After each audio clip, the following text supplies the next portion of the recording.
ओम विद्योताम समप्रभां मृगपतिं स्कंदस्थितां भीषणां कन्याभिकरवालखेटविलसत्तस्ताभिरासेवितां हस्तै चक्रगदाशिखेटविशिखां चापं गुणं तर्जनीं बिभ्राणमनलात्मिकां शशिधरां दुर्गां त्रिनेत्रां भजे। नमस्कार, स्वागत है आपका आचार्य वाणी में। मैं आचार्य डॉक्टर विक्रमादित्य आपके साथ हूँ और आज का विषय हमारा है तुला राशि वालों के लिए सितंबर के महीने में जिस प्रकार के ग्रह योग बन रहे हैं वो सितंबर के आरंभ में आपके साथ क्या खेल खेलने वाले हैं। तुला राशि शुक्र प्रधान राशि है और विशेष तौर पर ग्रहों का योगायोग देखें तो इस वक्त शुक्र आपकी राशि में एक विजय प्रकार का योग बना रहा है और जो आपकी राशि के दृष्टिकोण से कई प्रकार से आपको कई कामों में अग्रसित करने का प्रयास करेगा। सफलता प्राप्त करने के लिए थोड़ी मेहनत तो चाहिए होती है, लेकिन किस्मत पूरी तरह से आपका साथ देती दिखाई दे रही है और किस्मत जब साथ दे, भाग्य जब साथ दे तो सफलता प्राप्त करने के योग भी अच्छे बन जाते हैं। तो इसके लिए इस बात का विशेष तौर पर ध्यान देखने की ज़रूरत है कि आपको चाणक्य नीति, शुक्र नीति का पूर्ण तरह इस्तेमाल करते हुए कार्य करने का प्रयास करना चाहिए। इन दौरान सितंबर के महीने में विशेष तौर पर कई प्रकार के योग बनने वाले हैं। आप समझें उन लोग ग्रहण पड़ने वाला है और साथ साथ ग्रहों की स्थिति जिस प्रकार से है, श्राद्ध के योग पड़ने वाले हैं और इसके साथ नवरात्र भी आने वाले हैं। तो ये सब के सब पर्व काल है, किस्मत को जगाने के समय दिखाई देते हैं और भारतीय मनीषियों ने इनका जो मुहूर्तों को मैं कहूँगा उत्सव के रूप में जिन्हें हम जानते हैं, विशेष तौर पर किस्मत को जगाने के रास्ते बनाते हैं। ग्रह योग इस प्रकार के होते हैं कि जिसमें छोटा सा शुभ कर्म यदि आप कर लें तो बहुत बढ़िया तरीके से जीवन में उत्थान के योग बन जाए। सितंबर के महीने में ग्रह योग आपकी राशि के दृष्टिकोण से जहां चलते दिखाई दे रहे हैं वो कई प्रकार के आपकी राशि के दृष्टिकोण से समझें तो करीब 60% तो आगे बढ़ने के रास्ते आपके लिए बहुत अच्छे बनाते दिखाई दे रहे हैं। थोड़ी मेहनत प्रॉपर्ली चाहिए और दान पुण्य अच्छे करने का प्रयास करें। जितनी सेवा करेंगे ना इस समय लोगों की और गरीबों की, ज़रूरतमंद लोगों की, उतना बढ़िया आपकी राशि के दृष्टिकोण से आगे बढ़ने के योग बन जाएंगे। तो इस बात का ध्यान रखते हुए कार्य करें। सिलसिलेवार तरीके से हम बात कर लेते हैं ग्रहों का योग क्या पड़ रहा है आपके लिए, ग्रहण क्या करेगा आपके लिए। ये सबसे बड़ी बहुत ज़रूरी बात है क्योंकि ग्रहण जो होता है वो विशेष तौर पर आपकी राशि के दृष्टिकोण से आपको अच्छे समझ लेना चाहिए क्या कुछ आपके लिए करने वाला है, कौन सा खास उपाय आपको करना चाहिए। क्योंकि आपकी राशि के दृष्टिकोण से जो चंद्रमा है वो आपके राज्य के स्वामी और चंद्र ग्रहण इस बार पड़ रहा है। तो ये सारी बातें हम आपको बताएंगे कि कौन से खास उपाय आपको कर लेने चाहिए। सबसे पहले बात कर लेते हैं 1 तारीख की 1 सितंबर, उस दिन नवमी की तिथि है और नवमी तिथि के अनुसार से भाद्रपद मास की शुक्ल पक्ष की नवमी तिथि ग्रह नक्षत्रों के दृष्टिकोण से ग्रहों का योगायोग आपके लिए अच्छा है, लाभ का है, आगे बढ़ने का है, आशीर्वाद चाहिए। ऐसे में जितने विनम्र रहेंगे, बड़े बुजुर्गों की सेवा करेंगे और वो सेवा के बदले में जितना आशीर्वाद प्राप्त करेंगे, किस्मत उतनी जागती दिखाई दे रही है। इस बात को नोट करके रख लीजिए। इसलिए खासतौर पर इस बात का ध्यान रखते हुए कार्य करने का प्रयास करें, आपके लिए अच्छा रहेगा। महालक्ष्मी के व्रत चल रहे हैं और चंद्रमा आपके धन भाव में ही चल रहे हैं, इस बात का ध्यान रखें। महालक्ष्मी के व्रत का वर्णन विशेष तौर पर शास्त्र में बड़े अद्भुत रूप से बताया गया। जो श्रद्धा से ऐसे में भगवती के विभिन्न शास्त्र में जो उपाय बताए गए उनको करता है, उनके जीवन में कल्याण का योग बन जाता है। महालक्ष्मी के व्रत चल रहे हैं, महालक्ष्मी के जो व्रत चल रहे हैं विशेष तौर पर आपके लिए बहुत शुभ है। इन दिनों गजकेसरी योग आपकी राशि में बना हुआ है, ये कहीं ना कहीं आपके लिए बड़ा अच्छा है। इसका पूर्ण लाभ लेने का आपको प्रयास करना चाहिए, सोच समझकर कार्य करने का प्रयास करना चाहिए। चीज़ें आपके लिए बड़ी अच्छी तरह जा सकती हैं। महालक्ष्मी के व्रत चल रहे हैं, कोशिश करें। हमने विशेष तौर पर महालक्ष्मी के व्रत के दौरान पूरी व्यवस्था है कि अभी 16 दिन के ये व्रत हैं, 1 दिन पहले ही आरंभ हुए हैं और इस महालक्ष्मी व्रत के दौरान हो सके तो भगवती लक्ष्मी का नित्य प्रति स्तवन श्री सूक्त का पाठ अवश्य करने का प्रयास कीजिए। ये आपके लिए बहुत शुभ रहेगा, लाभ का रास्ता आपके लिए बनाता दिखाई देगा। तो अवश्य इस समय महालक्ष्मी व्रत का विधान आपको करने का प्रयास करना चाहिए। ये महालक्ष्मी के व्रत आपके लिए संपूर्ण रूप से मनोरथों को सिद्ध करने की योग बनाएगी। हमने पिछली बार भी आपको बताया था कि ये महालक्ष्मी के व्रत जो हैं वो विशेष तौर पर यदि इस दौरान महालक्ष्मी के व्रत के दौरान आप भगवती महालक्ष्मी को प्रसन्न करने के लिए नित्य प्रति महालक्ष्मी के श्री सूक्त का पाठ करें। श्री सूक्त का पाठ ऐसा अद्भुत पाठ है कि जो भाव महालक्ष्मी को अद्भुत रूप से प्रसन्न करता है और भगवती बाध्य हो जाती हैं जातक पर अपने उस कृपा को बरसाने के लिए। ऋषि भृगु के द्वारा बनाए गए ये मंत्र हैं। ओम हिरण्यवर्णाम हरणीम सुवर्ण रजस्त्रजाम चंद्राम हिरण्यमयीम लक्ष्मीम जातवेदो मावा, ये महालक्ष्मी के मंत्र हैं। तो कोशिश ये करें इनको नित्य प्रति इन 16 के 16 दिनों में इसका यज्ञ करने का प्रयास करें। वैसे तो हमने विवेकानंद योगाश्रम में पूरे 16 दिन तक महालक्ष्मी का दिव्य यज्ञ रखा है और जो लोग इसमें सम्मिलित हो रहे हैं उन्होंने सब अपना रजिस्ट्रेशन करा रखा है। आप सब लोग उसमें भी अपने साथ अपने नाम से एक ब्राह्मण की व्यवस्था कराना चाहें तो हमारे आश्रम से संपर्क साध सकते हैं। नंबर्स आपके सामने स्क्रीन पे चल रहे हैं और ये दिव्य प्रयोग है। जिसने भी करके देखा, हमने बहुत सारे हज़ारों लोगों पर इनका मंत्र बताया और जिसने इस महालक्ष्मी मंत्र का जो विशेषता पे जिसको कहा जाता है श्री सूक्त, इसका स्तवन किया है। हमारे अपने जीवन में बहुत बार आवश्यकता पड़ती है, धन के बिना तो कोई कार्य चलता नहीं है। और जब भी इसका श्रद्धा विश्वास के साथ आवश्यकता के अनुसार से इसका सानिध्य मंत्र का लिया गया है, जिन जिन ने लिया है उन पर कृपा अवश्य हुई, लेकिन मंत्र शुद्ध होना चाहिए। शुद्ध रूप से ये 16 मंत्र जो हैं इनको शुद्ध रूप से स्तवन यदि आप करें नित्य प्रति और इन खास दिनों में महालक्ष्मी के व्रत के दौरान, हमने ऐसे ऐसे लोग देखे हैं कि जिनके जीवन में बिल्कुल रास्ता बन ही नहीं रहा था, तो उन्होंने भी इसका मंत्र का स्तवन कर कर लाभ लेने का प्रयास किया, तो बिल्कुल परिवर्तन का रास्ता बना। तो आप भी कोशिश ये करें, इसको सही रूप से समझकर कार्य कर लीजिए। महालक्ष्मी के दिन हैं, ये 16 दिन हैं, ये पूरे वर्ष आपके लिए लाभ देने के रास्ते अवश्य बनाएंगे, तो इसको हमें अच्छे से समझ लेना चाहिए। तो तुला राशि वालों, आपकी राशि के दृष्टिकोण से हमने आपको विशेष तौर पर बताया कि महालक्ष्मी का व्रत विशेष तौर पर श्री सूक्त के द्वारा करने का प्रयास कीजिए, ये आपके लिए बहुत शुभ रहेगा। 2 तारीख की बात कर लेते हैं। मंगलवार का अवसर है उस दिन और दशमी तिथि विद्यमान है। 10 अवतार व्रत शास्त्र के दृष्टिकोण से इस दिन करने का शास्त्र में नियम है। योग रवि योग भी बन रहा है, नए कार्य आरंभ करने के लिए दिन अच्छा दिखाई देता है। गजकेसरी योग भी आपकी राशि के दृष्टिकोण से बहुत बढ़िया बना है, पराक्रम दिखाने का समय है। कई बार तुला राशि वाले अपनी जन्मपत्री को समझते हुए, राशि को पढ़ते हुए कई बार अपने हमारे टैगलाइंस में लिख देते हैं कि भैया ये समय हमारा ठीक नहीं चल रहा है। देखिए, बृहस्पति भाग्य में बैठा और क्या चाहते हैं। गोचर के दृष्टिकोण से ग्रह बिल्कुल बढ़िया चल रहे हैं, खराब नहीं है। शनि महाराज ने आपकी राशि के दृष्टिकोण से जहाँ बैठे हुए पदार्पण कर रहे हैं, बहुत बढ़िया है। अगर आपको तुला राशि के होते हुए फिर भी लगता है कि आपके ग्रह आपकी सपोर्ट नहीं कर रहे हैं, तो हमें लगता है आपको अपनी जन्मपत्रियों में दशाएं, अंतरदशाएं, ग्रहों की इंटरनल स्थिति क्या है वो अच्छे से एनालाइज करा लेनी चाहिए। क्योंकि कई बार गोचर में तो अब ग्रह बहुत बढ़िया, इससे बढ़िया ग्रह क्या कह सकते हैं जो चल रहे हैं इसमें समय में, तो उनको समझिए, कार्य करने का प्रयास करें, आपके लिए अच्छा रहेगा। थोड़ी हिम्मत जगाने का प्रयास कीजिए। वैसे आपकी राशि के दृष्टिकोण से इस वक्त ग्रहों का योगायोग इस प्रकार का है कि जितना हिम्मत को जगाए काम करोगे, पुरुषार्थ के साथ काम करोगे, इस वक्त ग्रह अच्छे से लाभ दिखाई दे रहा है बनता हुआ। शुक्र दशम में बैठे हुए, मंगल महाराज आपके 12वें भाव में बैठे हुए, जिस प्रकार का योग बना रहे हैं, समझ लें स्वार्थ रूप से अपने सिद्धि के लिए, कार्य सिद्धि के लिए थोड़ी स्वार्थ की आवश्यकता है। स्वार्थ युक्त कार्य करने का प्रयास करें। बहुत ज़्यादा उदार हृदय में काम करोगे ना, तो फिर लोग आपकी जेब से भी पैसे निकाल के ले जाएंगे। इस बात का आपको ध्यान रखते हुए कार्य करना चाहिए। हनुमान जी की उपासना सब प्रकार से आपके लिए शुभ दिखाई देती है। आने वाले 2-3 दिन खास तौर पे कुछ अच्छे ही योग बन रहे हैं, लाभ के योग बन रहे हैं, उनका लाभ उठाने का प्रयास आप करेंगे तो बहुत अच्छा रहेगा। 3 तारीख बुधवार का अवसर, एकादशी तिथि है, पद्म एकादशी का योग बन रहा है। बस इस बार जो नक्षत्र है वो विशेष तौर पर श्रवण नक्षत्र नहीं आया, इसके कारण से विजय योग नहीं बना है, लेकिन अगर श्रवण नक्षत्र साथ में बन जाता तो विजय योग बन जाता। मंगल परिवर्तन की तरफ जा रहे हैं, अपने ही नक्षत्र में प्रवेश करते दिखाई दे रहे हैं और प्रबल हो जाएंगे। और बुध महाराज जिस प्रकार से, शुक्र महाराज जिस प्रकार से परिवर्तन की तरफ जा रहे हैं, वो बुध के नक्षत्र में प्रवेश करते दिखाई दे रहे हैं। ओवरऑल प्लैनेटरी आपके लिए थोड़ी सी अच्छी होती दिखाई दे रही है। गरीबों की सेवा करना ध्यान रखिएगा, इस बात का ध्यान रखें। आपकी किस्मत की चाबी इस वक्त सेवा में है, सेवा करोगे तो मेवा प्राप्त करोगे, इस बात का ध्यान रखना। जहाँ भी कोई अपनी सामर्थ्य के अनुसार से कोई व्यक्ति हो, कोई खास तौर पे ऐसा गरीब व्यक्ति हो जिसकी सेवा करनी परम आवश्यक, तो अपनी सामर्थ्य के अनुसार से अवश्य उनकी सहायता करने का प्रयास कीजिए। ग्रह बहुत बढ़िया तरीके से योग बना रहे हैं। एकादशी है, कोशिश ये करें भगवान विष्णु की सुंदर आराधना करने का प्रयास करें। भगवान विष्णु को का चरणामृत ग्रहण करने का प्रयास करें, तुलसी दल उन्हें अर्पित करें, कृपा होगी भगवान की। 4 तारीख का दिन समझ लीजिए, बृहस्पतिवार का दिन है, द्वादशी तिथि विद्यमान है, वामन जयंती इस दिन रहेगी। ब्राह्मणों की सेवा कर कर आपके लिए बहुत सुंदर योग बनाएगा। गरीब परित्यक्त ब्राह्मणों की सेवा करना, गरीबों की सेवा करना आपके लिए बहुत अच्छा है। ग्रह परिवर्तन की तरफ जा रहे हैं और ये कहीं ना कहीं आपकी राशि के दृष्टिकोण से थोड़ा स्वास्थ्य का ध्यान रखने की ज़रूरत है। सब कुछ प्राप्त हो सकता है, लेकिन पहला सुख निरोगी काया, इस बात का ध्यान रखते हुए कार्य करें। स्वास्थ्य के मामले में थोड़ा सा मानसिक तौर पे यहाँ ग्रह परेशान करता दिखाई दे रहा है, लेकिन बाकी सब मामलों में धीरे धीरे परिवर्तन का योग बनता दिखाई देगा।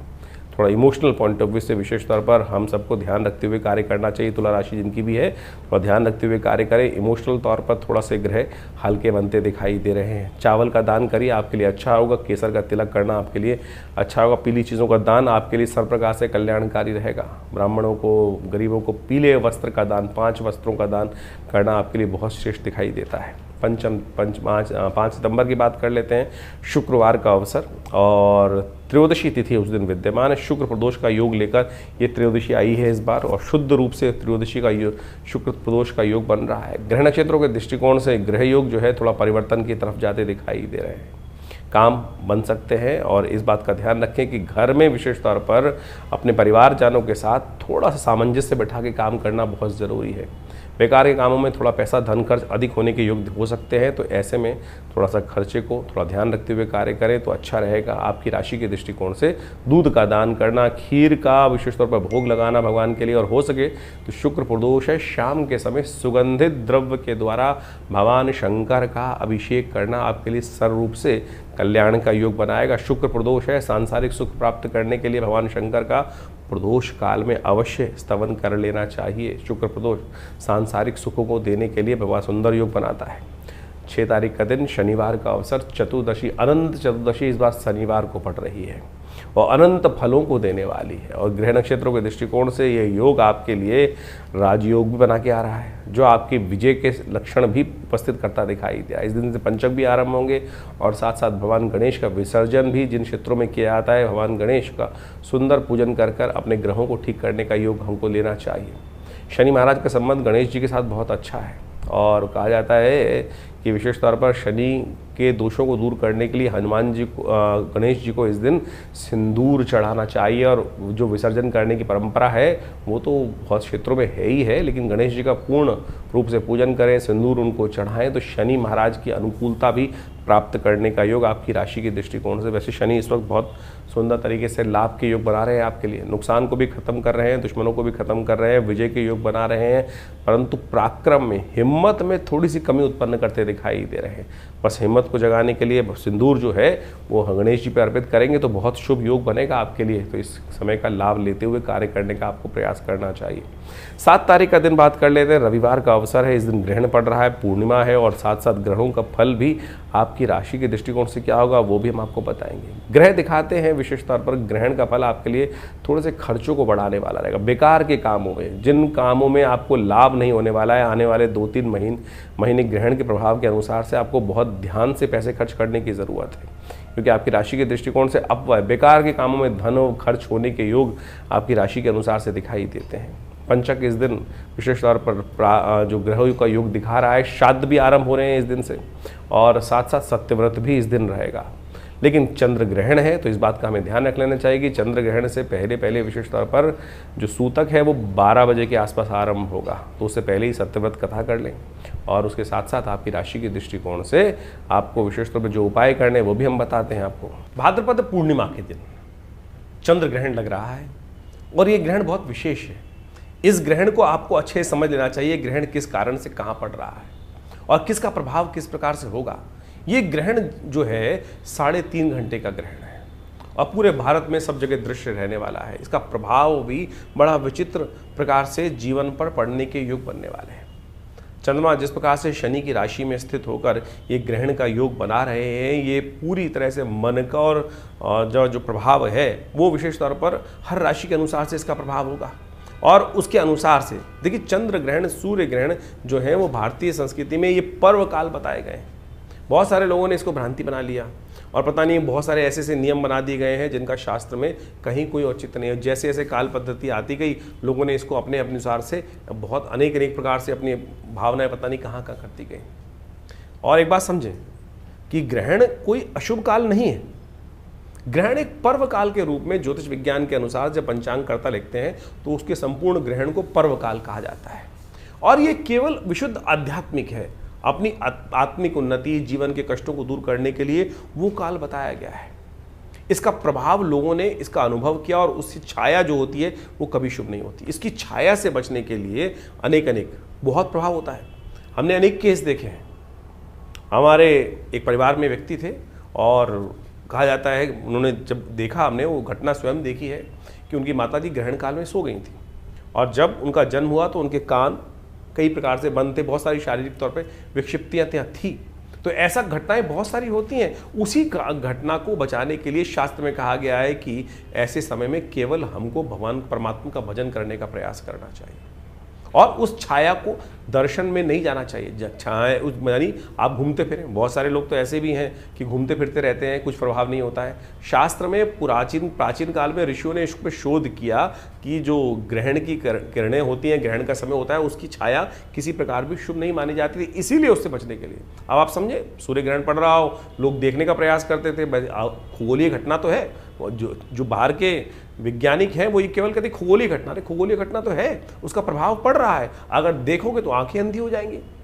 आप उसकी जो ग्रिडल होती है उसको देखने के लिए, उस अंगूठी को निकलते हुए देखने के लिए लोग कितने लालायित होते हैं। देख लीजिए खुली आंखों से, क्यों प्रभाव नहीं है? ग्रहण का प्रभाव है, खुली आंखों से देखोगे खगोलीय घटना को तो आंखों में प्रभाव पड़ेगा। जब उसका प्रत्यक्ष प्रभाव है तो सूक्ष्म प्रभाव भी होगा। और ज्योतिष ने, हमारे आचार्यों ने, ऋषि मुनियों ने उसके प्रत्यक्ष के साथ साथ सूक्ष्म प्रभाव को भी समझने का प्रयास किया। तो इस प्रकार से बहुत सारे आप बच्चे देखते होंगे, कई बार क्या होता है कि ग्रहण काल में जो बच्चे जन्म लेते हैं, उसके आसपास जन्म लेते हैं और उनकी माता जी की छाया ग्रहण की पड़ गई होती है, तो कई प्रकार के पैचेस स्किन पर भी आने के योग बन जाते हैं। ज्योतिष ने इस प्रकार को भी अध्ययन किया कि जो पैचेस हैं, अंग भंग हैं, वो सब उसके कारण से हो जाते हैं, तो उससे बचने का प्रयास करना चाहिए।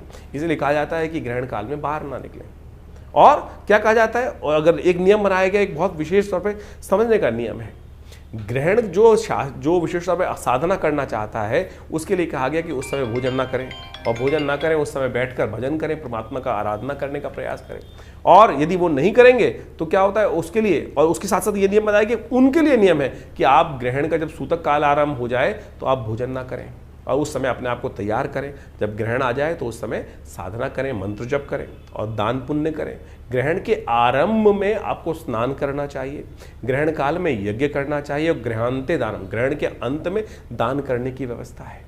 ये नहीं तो बहुत सारे लोग क्या करते हैं कि ग्रहण काल में कौन दान लेगा? ग्रहण काल के अंत में हमें दान देने का प्रयास करना चाहिए। ग्रहण काल में जो कार्य किया जाता है, कहा जाता है उसका 100 गुना अधिक प्रभाव पड़ता है। तो इसलिए ग्रहण को पर्व कहा गया है। जो मंत्र आप जब साधारण समय में करेंगे, यदि मानसिक तौर पर ग्रहण के समय में उस मानसिक जप को कर लें तो उसका कई गुना अधिक प्रभाव हो जाता है। ग्रहण काल में यदि यज्ञ कर लें तो उसका जो वैसे ही मंत्र जप से कई 10 गुना अधिक प्रभाव यज्ञ के जप का बताया गया, मंत्र के जप का से ज़्यादा 10 गुना प्रभाव यज्ञ का बताया गया है। और वही यदि ग्रहण काल में कर लेंगे तो कई गुना अधिक उसका प्रभाव, 100 गुना अधिक प्रभाव उस कर्म का उस समय में होता है। एक बार मैं कार्य कर रहा था, बहुत सारे एक व्यक्ति ने मुझसे बड़ा अजीब सा प्रश्न किया कि ग्रहण काल में हम तो शारीरिक संबंध बनाएंगे, ग्रहण काल में शारीरिक संबंध बनाते। मैंने कहा तुम नहीं हो, पहले तुमसे भी पहले बहुत सारे हुए हैं, तुमसे भी पहले इस कार्य करने के लिए बहुत सारे हुए हैं। केकसी का वर्णन शास्त्र में आता है, रावण की माता का। कहा जाता है कि ग्रहण एक संधि काल है, ग्रहण एक संधि काल है, और संधि काल के अंदर हमें केवल परमात्मा का स्मरण करने का प्रयास करना चाहिए। केकसी ने संधि काल के अंदर, ऐसे ही समय के अंदर शारीरिक संबंध बना है, और कहा जाता है कि रावण की उत्पत्ति उसी लिए हुई, रावण की उत्पत्ति उसी लिए हुई, उसी काल में संपर्क बनाने के कारण से वो समय जिस कार्य के लिए जो श्रेष्ठ कार्य है उसको ही हमें समझने का प्रयास करना चाहिए। लोग समझते नहीं हैं। शास्त्र में इस कथा को वर्णित किया गया है कि संध्या काल में, और ऋषि कह रहे थे अरे क्या करने जा रही हो तुम, इस समय में परमात्मा कामातुर होकर, इस समय का संबंध बनाने का समय नहीं है, ये समय कुछ और होता है। लेकिन केकसी मानी नहीं, और केकसी ने उसके कारण से ही रावण की उत्पत्ति हुई। तो यानी आप समझे कि बहुत सारे लोग आज की तारीख में खुराफात दिमाग में लोगों को चलती रहती है, और जैसी खुराफात आपने जो प्रश्न आपके मन में उठ रहे हैं, हमारे शास्त्र इतने बड़े हैं कि कहीं ना कहीं उस आपसे पहले वो प्रश्न लोगों के मन में उठ चुके हैं। और इस प्रकार के जब मैं एक प्रोग्राम कर रहा था तो मैंने मुझे याद आ गया, तो ये ऐसा प्रश्न एक व्यक्ति ने मुझसे किया, तो मैंने यही सार उस समय उपस्थित किया था कि आप पहले नहीं है भैया, आपसे भी पहले बहुत सारे लोग इस प्रकार का व्यभिचार कर्म कर चुके हैं, तो उसका प्रभाव होता है। तो आप समझें, ये ग्रहण काल जो है, ये पर्वकाल जो इस दिन बनने जा रहा है, जो समय चंद्र ग्रहण का बन रहा है 3.5 घंटे का रहेगा, करीब रात्रि में भारत के टाइम के अनुसार से समझें तो करीब 21 बज के यानी 9:57 पे शुरू होगा ये समय, और रात्रि में अगले दिन जो समय रहेगा, जिसको गणनाओं में लिखा जाता है 25:27 यानी रात को 1:27 तक ये ग्रहण काल चलने वाला है। कोशिश करें इस समय भगवान के नाम का स्मरण करें। हमने विवेकानंद योगाश्रम में इस पूरे ग्रहण काल के अंदर यज्ञ रखा है, और उसमें बहुत सारे विभिन्न मंत्रों का, विभिन्न प्रयोगों का हम सामूहिक तौर पे बहुत सारे कार्य करते ही आए हैं। और ऐसे में कहा जाता है कि अपने कष्टों को दूर करने के लिए हमें अवश्य कुछ ना कुछ भगवान का स्मरण मंत्र जप अवश्य अपने रूप में रहने का प्रयास करना चाहिए। उससे आपके जीवन में कष्ट दूर होने का योग बनेगा। ये सिद्धांतिक तौर पर हमें समझ लेना चाहिए। ये बिल्कुल सत्य प्रमाणित चीज़ें हैं, इसमें कहीं कोई कपोल कल्पित नहीं है। आप समझें, ग्रहण काल के अंदर क्या कहा जाता है कि अगर ग्रहण के पंचांग के अंदर नियम सोचें कि जो ये नियम है ये साधक के लिए हैं। अबाल, जो बच्चे छोटे जो बच्चे हैं, प्लस जो वृद्ध है या बीमार है, वो दवाई भी खा सकते हैं, वो अपना भोजन भी कर सकते हैं। ये भोजन का नियम जो है, यदि ये वो नियम होता कि ऐसे में कुछ विकड़ने पड़ती हैं और विकड़ने पड़ने से भोजन सब खराब हो जाता है, तो फिर क्यों बच्चों को और वृद्धों को और साथ साथ जो बीमार हैं उनको उससे नियम से हटा दिया गया?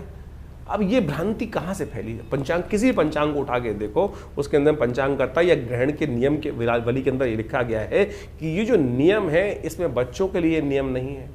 ये नियम जो है वृद्धों के लिए नहीं है, बीमारों के लिए नहीं है। वो अपनी जो नियम कर रहे हैं वो कर सकते हैं। ये साधना के नियम है। तो आज जो एक से एक विद्वान लोग उपस्थित हो जाते हैं और कह देते हैं कि खाना खराब हो गया, ऐसा हो गया, वैसा हो गया, ये बाह्य बातें लोगों ने उपस्थित कर दी। तो इसको उस प्रकार से ना ले। मैंने आपके समक्ष, हमने यहाँ में बहुत छोटा सा एक विवेचना यहाँ अपनी मति के अनुसार से उपस्थित करने का प्रयास किया है। खैर, ग्रहण के काल में आप कोशिश ये करें अवश्य अपने मंत्रों को, जो कष्ट जीवन में चल रहा है उसकी निवृत्ति करने के लिए भगवान के मंत्र जो है, जो भी आपके ग्रहों के मंत्र हैं, कैसे भी मंत्र हैं, भगवान शंकर के मंत्र हैं, महामृत्युंजय मंत्र हैं, उन सब का यथाउचित भाव से जप करने का प्रयास करें, कीर्तन करें, भगवान के नाम का मानसिक तौर पर स्मरण करने का प्रयास करें। यज्ञ कर सकते हैं, मूर्ति पूजा नहीं।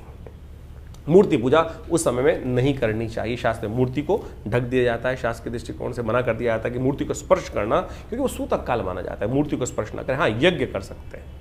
ये आर्णिक सूत्रावली बहुत सारे ग्रंथों में इसको कहा गया है, मंत्र महार्णव इत्यादि समस्त ग्रंथों में, नियम में, धर्म सिंधु के अंदर इस बात को वर्णित किया गया है कि ग्रहण के आरंभ काल में हमको क्या करना चाहिए। ग्रहण आरंभे हमको स्नान करना चाहिए, ग्रहण काले यज्ञ करना चाहिए, ग्रहणांते हमें दान करने का प्रयास करना चाहिए। तो आपकी राशि के अनुसार से क्या कुछ होने वाला है वो भी आपको समझने को मिलेगा। बहुत बढ़िया तरह से हमने इन सब चीज़ों को यहाँ रखने का प्रयास किया है।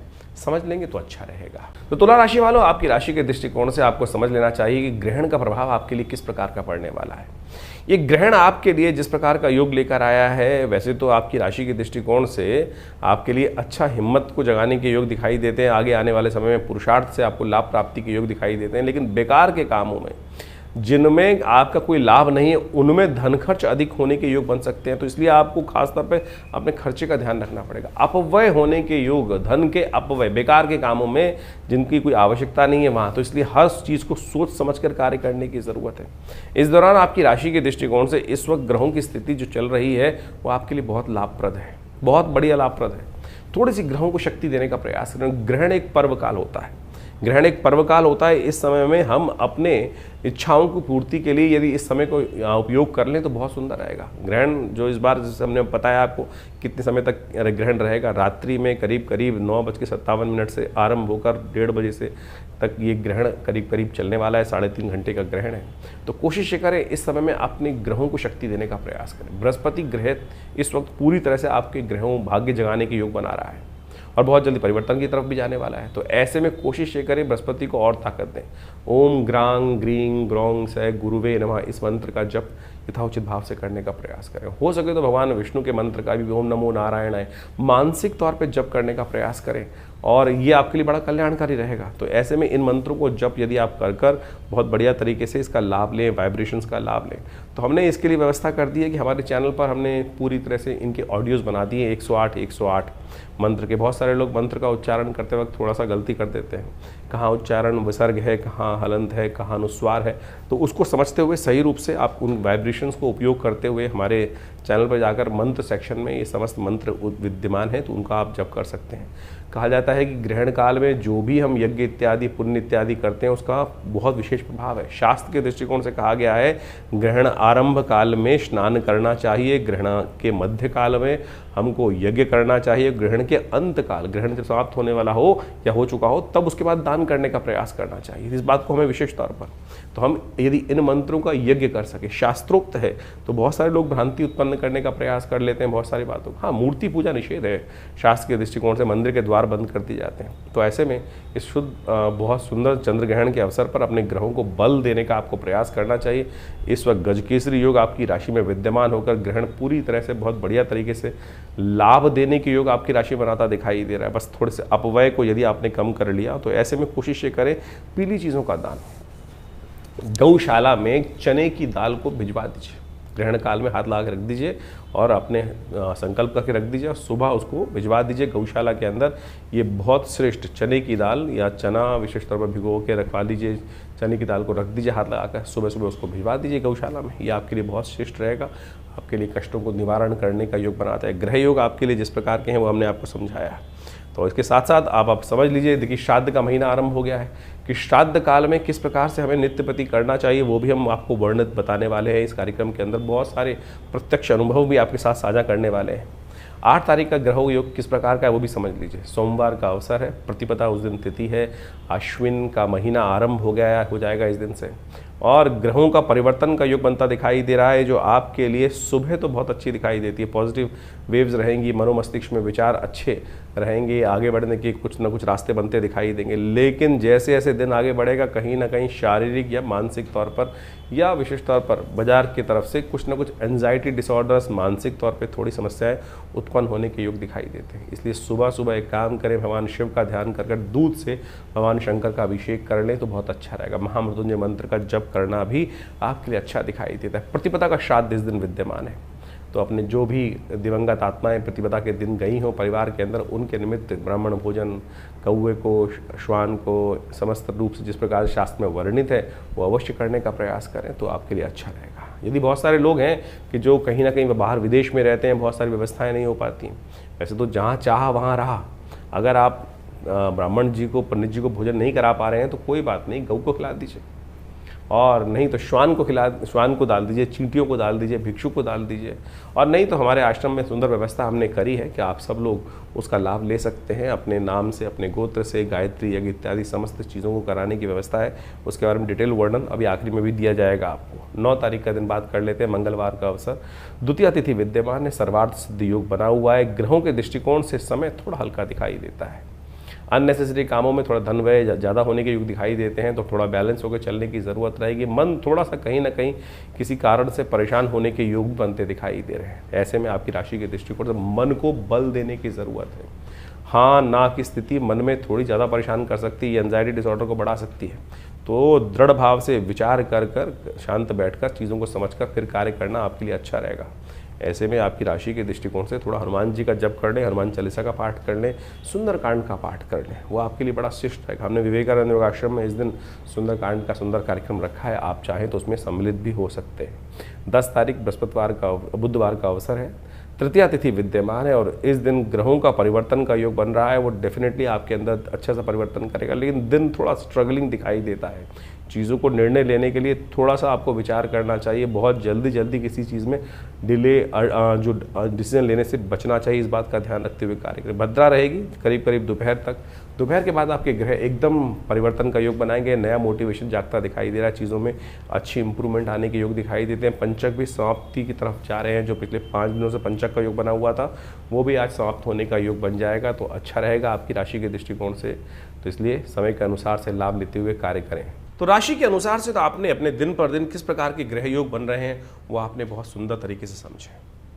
ग्रहों का प्रभाव तो वास्तविक तौर पर हर प्राणी पर, जगत के विशेष जड़ है या चेतन है, उन सब पर भी पड़ता दिखाई देता है शास्त्र के दृष्टिकोण से, और उसके प्रभाव के अनुसार से ही जीवन में, संसार में जो कुछ परिवर्तन के योग बनते हैं वो बहुत अच्छे से समय समय पर लोग उसको अवगत कराते ही रहते हैं हम लोग आपको।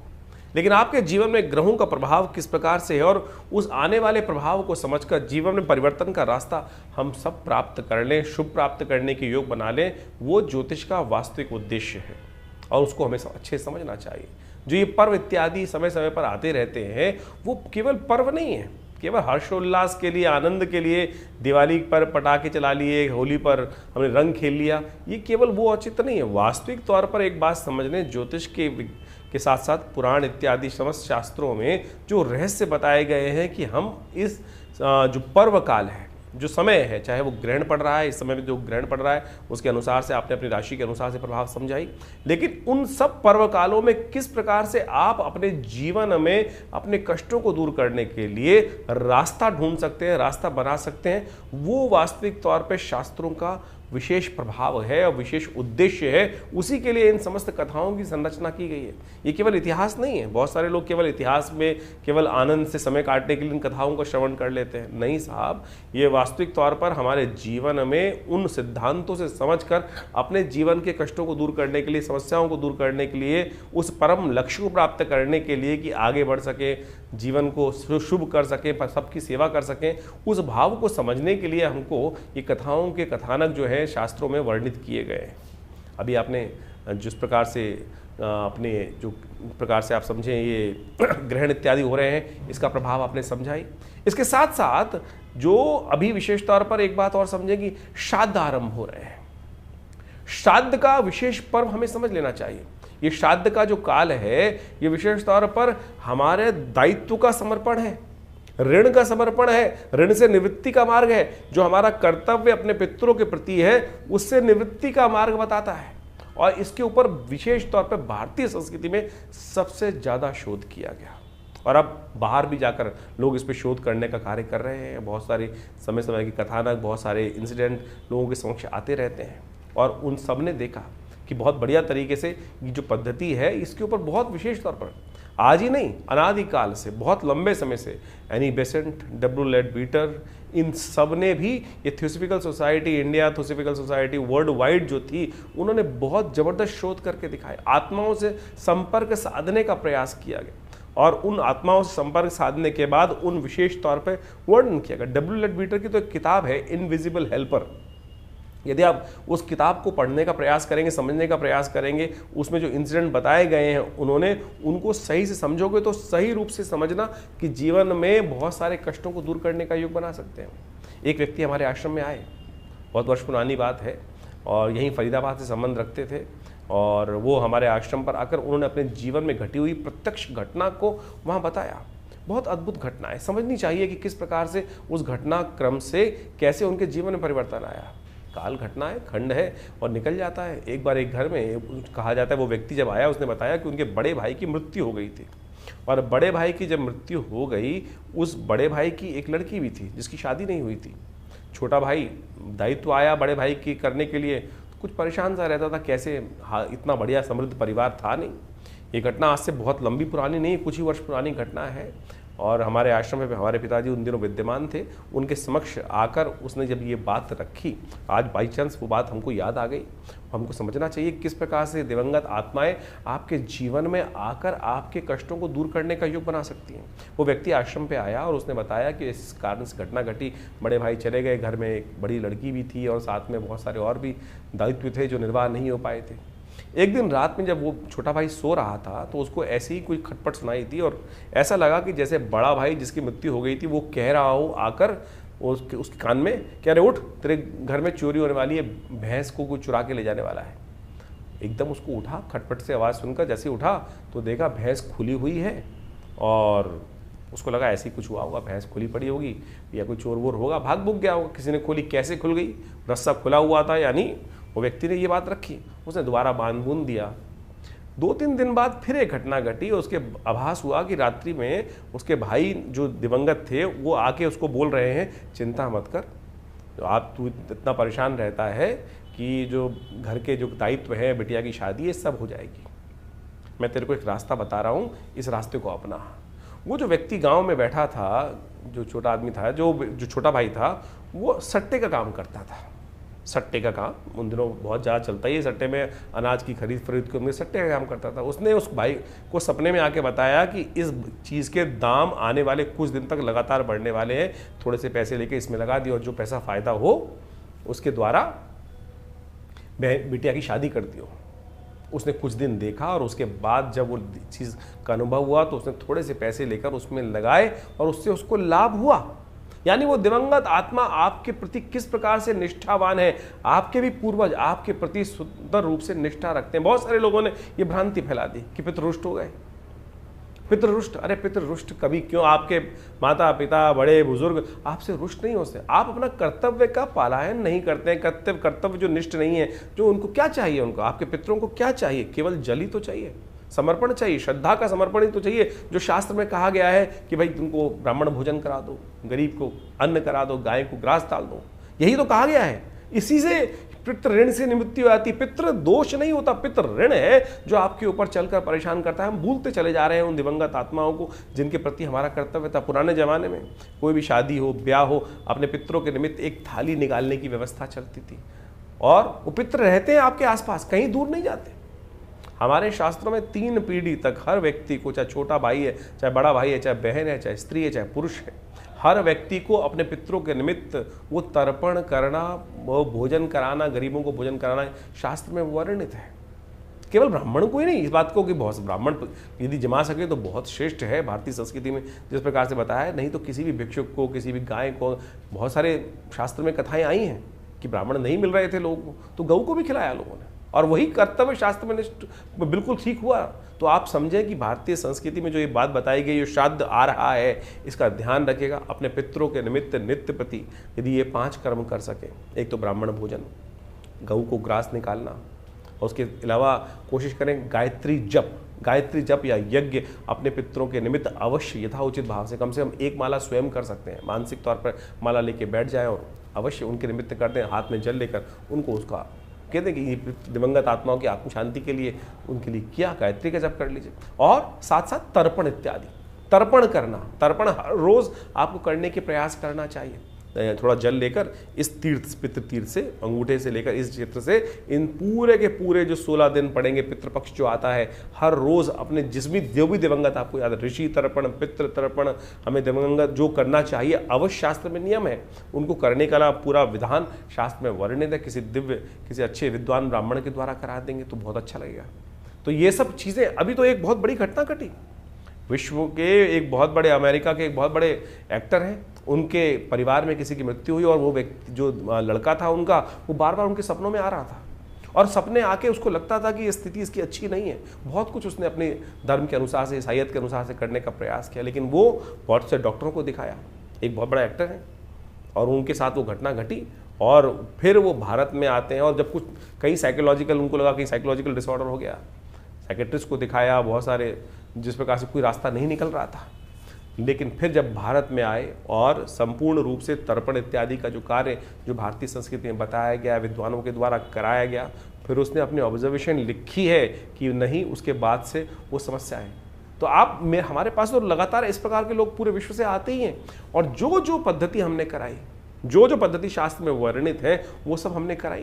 तो आप सत्य माने, वो जो कष्ट जीवन में चल रहा था, लगातार आत्माएं आके परेशान, अगर आपके सपने में कोई दिवंगत आत्मा बार बार आ रही है, आपके पितरों के निमित्त जो आत्मा आ रही है, और वो किसी अच्छी अवस्था में नहीं है, तो समझ लीजिए कहीं ना कहीं पितृऋण है और वो अपेक्षा कर रही हैं आपके साथ कि हमको अपना, आपके कर्तव्य जो है वो सही से नहीं कर पा रहे हैं, तो उनके लिए गायत्री जप करा दीजिए। गायत्री 1.25 लाख गायत्री जप कराना। और इन श्राद्ध काल, वैसे तो हर रोज़ हमारे यहाँ तो कहा गया है कि हर लड़के को, लड़की को अपने जो पितृगण हैं उनके निमित्त थोड़ा सा तर्पण अवश्य करना चाहिए। नित्य प्रति देवताओं की पूजा करते वक्त जो संध्या वंदन किया जाता है, उसके साथ पितरों के निमित्त तर्पण करना भी शास्त्र में बहुत ज़रूरी बताया गया है, तो आप अवश्य करें। हमने इस पितृपक्ष में आश्रम पर विशेष व्यवस्था करा रखी है कि जो जो अपने पितरों के निमित्त गायत्री यज्ञ कराना चाहते हैं, या जो विशेष तौर पर उनके निमित्त ब्राह्मण भोजन इत्यादि समस्त कार्य यदि घर पे नहीं कर पा रहे हैं, तो कम से कम अवश्य हमारे आश्रम में पूर्ण व्यवस्था उनकी रहेगी। अपने पितरों के निमित्त गायत्री जप इत्यादि समस्त जो शास्त्र वर्णन तरीके हैं दिवंगत आत्माओं की आत्म शांति के लिए अवश्य कराने का प्रयास करें, और देखेंगे उससे मन शांति प्राप्त होती है। मन के बहुत सारे भार जो हैं, बार बार इस प्रकार की समस्याओं को ठीक करने के लिए खुद कर सके तो बहुत बढ़िया है, खुद कर सके तो बहुत बढ़िया।